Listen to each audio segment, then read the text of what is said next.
नमस्कार मित्रांनो, मी आहे केदार केसकर आणि तुम्ही बघताय सेंटर स्पॉट. मित्रांनो,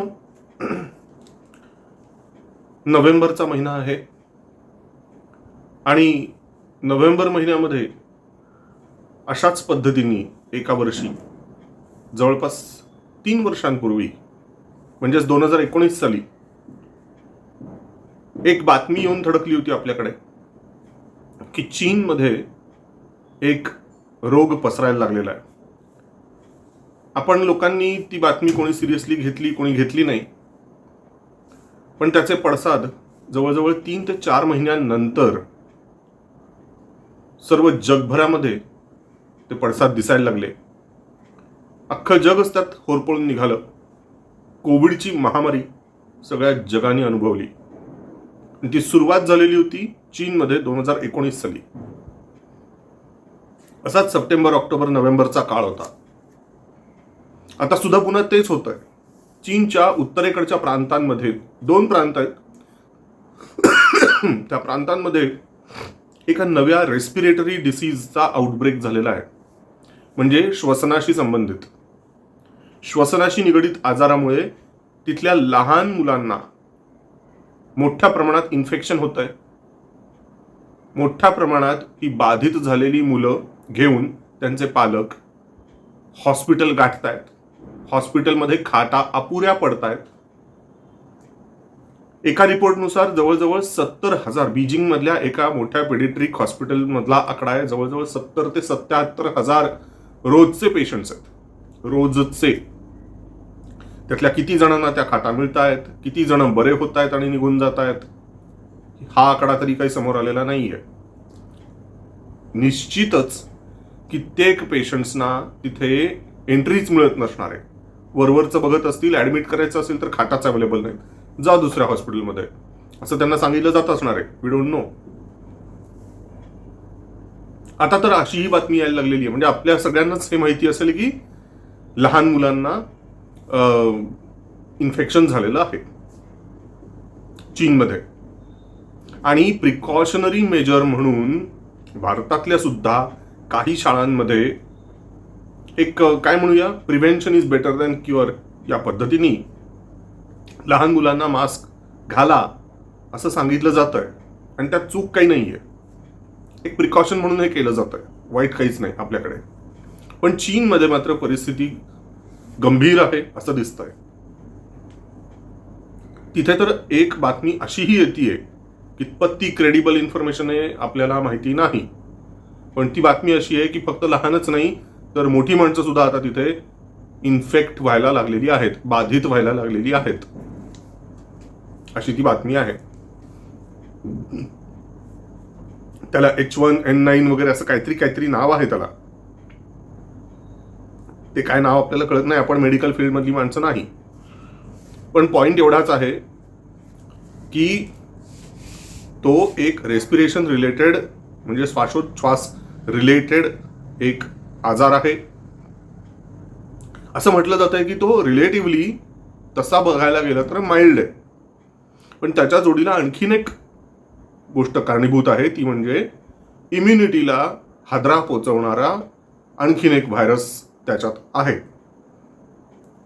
इम्युनिटीला म्हणजे आपली जी रोग प्रतिकारक शक्ती असते प्रत्येकाच्या शरीरातली, त्या रोग प्रतिकार शक्तीला हानी पोचवणार अशा पद्धतीचा एक रोग तिथं अस्तित्वात आहे, ज्यामुळे सर्वसामान्य साध्यात साध्या कफ, कोल्ड, फीवर सारख्या गोष्टींना सुद्धा रुग्ण हा चटकन बळी पडतो. अशा पद्धतीचा एक आजार सुद्धा तिथे फैलावतो आहे, वेगाने फैलावतोय. प्रॉब्लेम आहे तो त्याचा प्रॉब्लेम जास्त आहे असं काही जण म्हणतात. RCV का काहीतरी RVC असं काहीतरी त्याचं नाव आहे. ते मेडिकल फील्डमधले लोक जास्ती चांगल्या पद्धतीने सांगू शकतील. काही जण असंही म्हणतात की चीनमध्ये झिरो कोविड टॉलरन्स ही जी पॉलिसी राबवली तिथल्या शी जिनपिंग सरकारने, त्याच्या परिणामी त्याच्यासाठी उपाययोजना म्हणून कडक उपाययोजना राबवल्या. आणि त्या कडक उपाययोजनांमध्ये एक उपाययोजना होती ती म्हणजे एक्सटेन्सिव्ह लॉकडाऊन. म्हणजे आपल्याकडे लॉकडाऊन छोट्या छोट्या टप्प्यांमध्ये लावले आणि वेळीच ते लॉकडाऊन उठवले सुद्धा आपल्याकडे.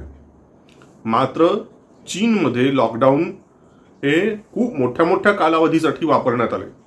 अख्खं जग फ्री झालं होतं, पण चीनमध्ये मात्र निदर्शनं होण्याची वाट बघण्यात आली. त्यामुळे तज्ज्ञांचं म्हणणं असं आहे की चीनमधल्या लोकांचं इम्युनिटी घटलेली आहे. तिथे इम्युनिटी डेफिशियन्सी मुळातच झालेली आहे आणि त्यामुळे चीनमधले नागरिक, लहान मुलं, मोठी माणसं ही छोट्या छोट्या आजारांना चटकन बळी पडत आहेत, असं निरीक्षण काही तज्ज्ञ नोंदवतात. पण कसं मित्रांनो की एकदा कानफाट्या नाव पडलं की मग अशा त्या कानफाट्यांच्या तोंडातून निघालेले शब्द असतात त्यावर कोणी विश्वास चटकन ठेवत नाही. चीन आणि WHO या दोन अशा गोष्टी आहेत की ज्यांना खरोखर जागतिक कानफाट्या म्हणता येईल. कोरोनाच्या वेळेला चीननी दाखवून दिलं की ते कसे खोटारडे आहेत. वेळीच त्यांनी जगाला इन्फॉर्मेशन दिली नाही, त्यातही सत्य इन्फॉर्मेशन दिली नाही. आज तागायत सत्य इन्फॉर्मेशन त्यांनी दिलेली नाहीये की त्या रोगाचं मूळ कारण काय होतं. आज तागायत चीननी तोंड उघडलेलं नाही, खरं कारण लपवलेलं आहे. त्याच पद्धतीने WHOचा जो रोल आहे, टेड्रॉस म्हणून जे WHOचे अध्यक्ष, त्यांची भूमिका, त्यांची विधानं, त्यांनी घेतलेली भूमिका ही अत्यंत विवादास्पद राहिली होती कोरोनाच्या सुरुवातीच्या टप्प्यामध्ये. त्यामुळे एकंदरीत टेड्रॉस आणि WHO यांची राहिलेली भूमिका इतकी संशयास्पद, त्या पार्श्वभूमीवर ते सुद्धा तितकेच कानफाटे आहेत. त्यामुळे WHO आणि चीन यांनी जर तेव्हा माती खाल्ली होती तर आता ते माती खात नसतील कशावरून. तेव्हा जर त्यांनी जगाची दिशाभूल केली होती तर मग आता ते जगाची दिशाभूल करत नाहीयेत कशावरून. त्यामुळे आणि मुळातच चीन हा एक हुकुमशाही देश आहे. शी जिनपिंग आणि CCP म्हणजे चायनीज कम्युनिस्ट पार्टी यांचा एकछत्री अंमल चीनमध्ये चालतो. त्यामुळे चीनमध्ये अंतर्गत एक्झॅक्टली काय घडतंय हे बाहेर जगाला कधी कळूच शकत नाही.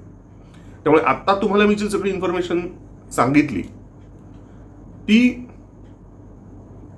खरी इन्फॉर्मेशन आहे का चीननी स्वतःच पसरवलेली ती इन्फॉर्मेशन आहे जगाला भुलवण्याच्यासाठीची, हे आपल्याला माहित नाही.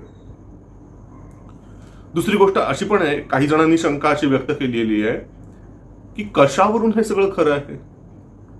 खराच असा आजार काही पसरलाय का, की एक हूल उठवली आहे चायनानी की ज्यामुळे चीनमधले जे नागरिक आहेत ते घाबरून जावेत. कारण काय मित्रांनो, तिथे राजकीय असंतोष पराकोटीला पोहोचलेला आहे. शी जिनपिंगच्या विरुद्ध खूप मोठ्या प्रमाणात असंतोष धुमसतोय चीनमध्ये असं म्हटलं जात आहे. शी जिनपिंगच्या धोरणांना इतका विरोध होतोय, त्याची आर्थिक धोरणं, त्याची राजकीय धोरणं, शी जिनपिंगची सगळी धोरणं फसत चाललेली आहेत आणि त्यामुळे तो जास्तीत जास्त आकांतांडव करायला लागलेला आहे. आणि याला विरोध करण्याचा प्रयत्न चीनमध्ये कित्येक लोक करण्याचा प्रयत्न करतात. अगदी CCPच्या अंतर्गत सुद्धा आणि PLAच्या अंतर्गत सुद्धा हा असंतोष धुमसायला लागलेला आहे. याची जाणीव शी जिनपिंगला असल्यामुळेच म्हणून त्यांनी या एका नवीन रोगाचं पिल्लू तर काढलेलं नाहीये ना, आयदर खरंच इन्फेक्शन तर केलेलं आहे का, की अशा कुठल्या खोट्याच रोगाची आवई अफवा तर पसरवत नाहीये ना पद्धतशीरपणे चीन, आपल्याला माहिती नाही. कारण या अशा पद्धतीचा काहीतरी एक नवीन आजार, कोविडची आठवण करून देणारा आजार येतोय म्हटल्यानंतर नागरिक घाबरून जातील आणि ते एकत्र गर्दीच्या ठिकाणी येणारच नाहीत. गर्दी होणार नाही याचा अर्थच नागरिकांची निदर्शनं होणार नाहीत. राजकीय निदर्शनं तर शक्यच नाही. त्याच्यामुळे ती एक शक्यता झाली. पण असं धरून चालू की हे सगळं खरं आहे, याचं कारण असं की भारत सरकारचा जो रिस्पॉन्स आहे तो अर्ली वॉर्निंगचा रिस्पॉन्स आहे. की गेल्या वेळेला आपल्याकडे PPEचं प्रोडक्शनच नव्हतं आपल्याकडे पूर्वी, त्यामुळे त्याचा स्टॉकही कमी होता, आपला मास्कही कमी होते. आपण नंतरनं जागं होऊन तहान लागल्यानंतर आपण विहीर खणायला लागलो. यावेळेला तसं होऊ नये म्हणून भारताच्या केंद्र सरकारने राज्य सरकारांना वेगवेगळे आदेश दिलेले आहेत. संबंधित संस्थांना वेळी जागं केलेलं आहे आणि सगळ्यांना एक पूर्वकल्पना दिलेली आहे, धोक्याचा इशारा दिल्यासारखं, की जागे व्हा. तुमच्याकडे वेगवेगळ्या वैद्यकीय सेवा सुविधा नेमक्या किती आहेत यादी करा, त्याची कुठल्या गोष्टींची कमतरता आहे रिपोर्ट करा. आणि सगळ्या गोष्टींची तुमच्याकडे तजवीज वेळीच करून ठेवा. कुठल्या कुठल्या गोष्टींची? पीपीई किट असेल, हँड ग्लोव्ज असतील, मास्क असतील, ठीक आहे, वेगवेगळे ऑक्सिजन सिलेंडर्स असतील, अँटीव्हायरल डोसेस असतील, तुमचे काय म्हणूया लसींचा साठा, औषधांचा साठा, बेड्स, छोटी मध्यम आणि मोठ्या आकाराची हॉस्पिटल्स, तिथल्या सगळ्या वैद्यकीय सेवा अद्ययावत करणं, अशा पद्धतीच्या एक ना अनेक सूचना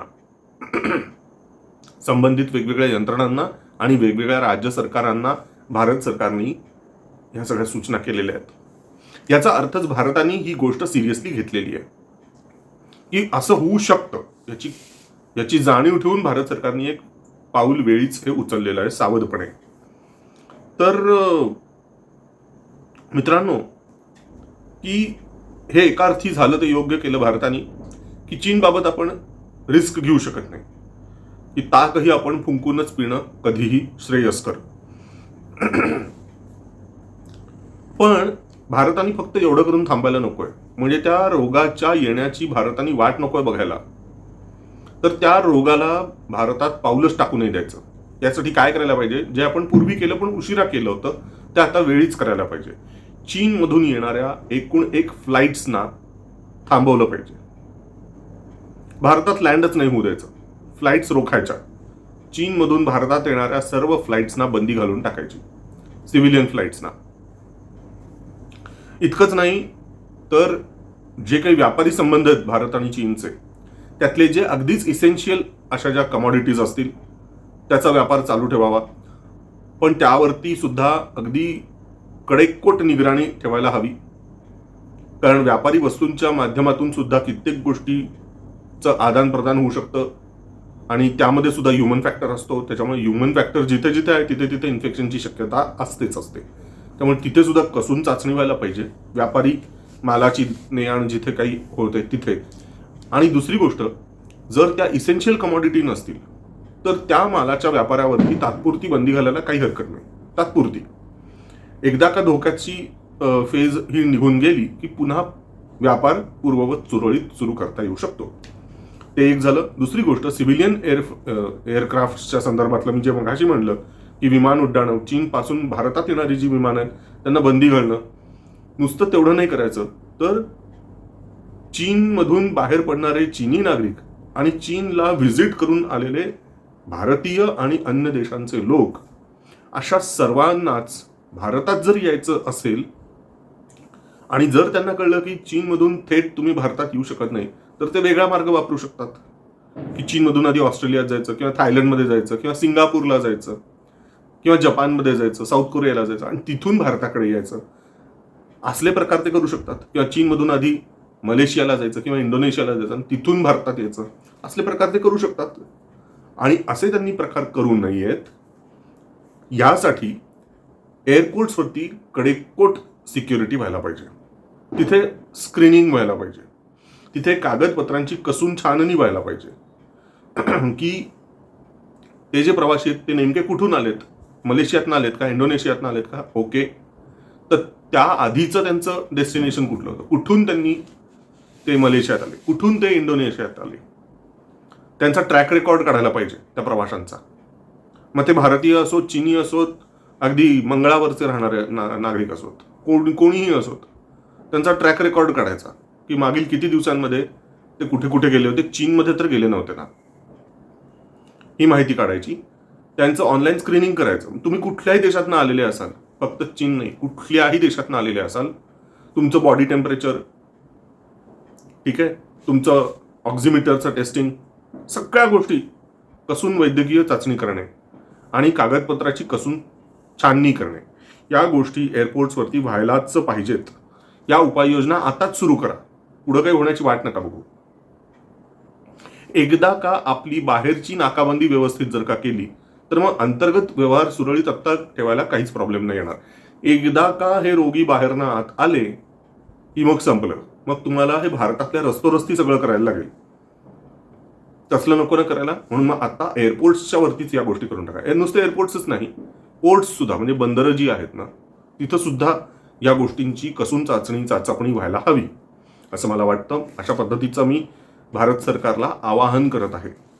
अर्थात त्यांच्याकडे सगळे तज्ज्ञ मंडळी आहेत, कोरोनाच्या वेळचे सगळे एक्सपर्ट लोक आहेत, त्याच्यामुळे हा लहान तोंडी मोठा घास आहे. पण तरी आपल्याकडनं एक छोटासा प्रयत्न, छोटीशी उपसूचना.